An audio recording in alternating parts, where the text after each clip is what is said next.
Welcome to The Explainer. The Jeffrey Epstein scandal is a story that just won't go away. And for good reason. It's been thrown right back into the spotlight because hundreds of court documents, once sealed, are now public. So today, we're going to break down what's in those files, how this whole nightmare started, and why it's still so incredibly important. So, at the start of 2024, this mountain of documents was unsealed, and the story just exploded all over again. But these files, they're really just the latest chapter in a long and, frankly, very disturbing saga. To really get what they mean, we have to go back to the beginning. All right, so here's how we're going to tackle this. First, we'll look at the man at the center of it all. Then, we'll dig into the mechanics of his trafficking operation, how it actually worked.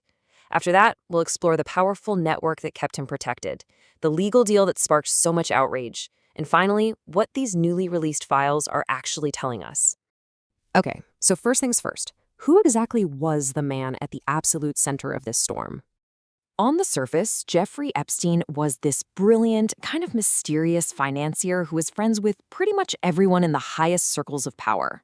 But that whole glamorous persona? It was all an act, a carefully built wall to hide a reality that was deeply predatory and incredibly dark. And this is where it gets truly horrifying, how the operation was actually structured. This wasn't random, not at all. It was a cold, calculated system, and it was designed for a single purpose. The source material calls it a pyramid scheme, and that term just perfectly captures how cruel and self-sustaining it was. See, this wasn't just about one man's actions. It was about weaponizing his victims, forcing them to find and recruit other girls, creating a monstrous system that just kept feeding itself. You can see just how methodical it was in these 4 steps. Step 1, target the vulnerable. Step 2, recruit them with promises that were never real. Step 3, trap them through abuse. And then, the cruelest step of all, forcing them into complicity by making them bring in new girls. That vicious cycle is exactly how this network lasted for so long. Now, Epstein did not operate in a vacuum.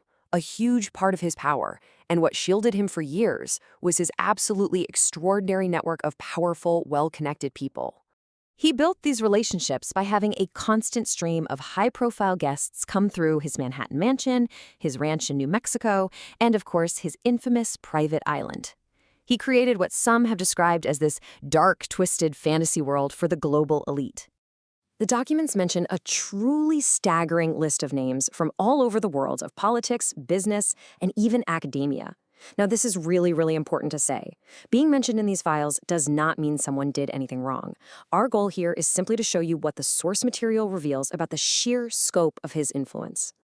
And that powerful network, it brings us to a really critical moment in this story.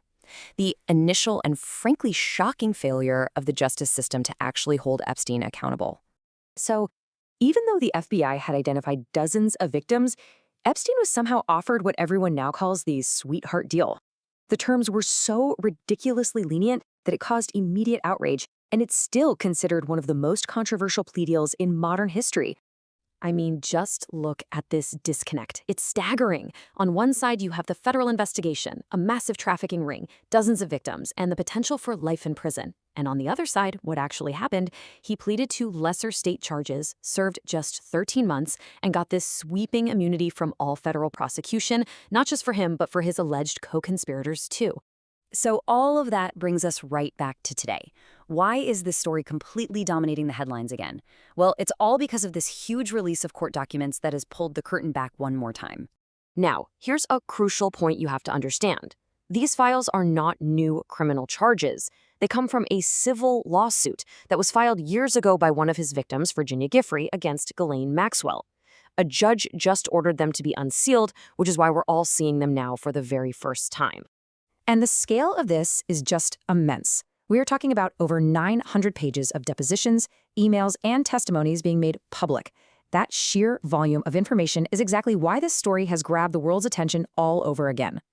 So what's actually in these files? Well, they publicly confirm a lot of long-rumored connections. They've got heartbreaking new details from victims' testimonies, and they give us more insight into how the whole trafficking operation worked. But their single biggest impact is this. They have forced the conversation about accountability for Epstein's entire network right back into the public square. So the big takeaway here is this. While the files didn't have some single smoking gun that solves everything, their release is a huge shift from secrecy to transparency. This flood of public information pretty much ensures that the powerful people in Epstein's world and the justice system itself can't just turn the page and forget. And that leaves us with the ultimate question, right? The files are open, the names are out there, the system's failures are laid bare. So, what happens now? What does accountability even look like when the man at the center of the web is gone, but his network might still be there? That is the big unanswered question at the heart of this entire saga.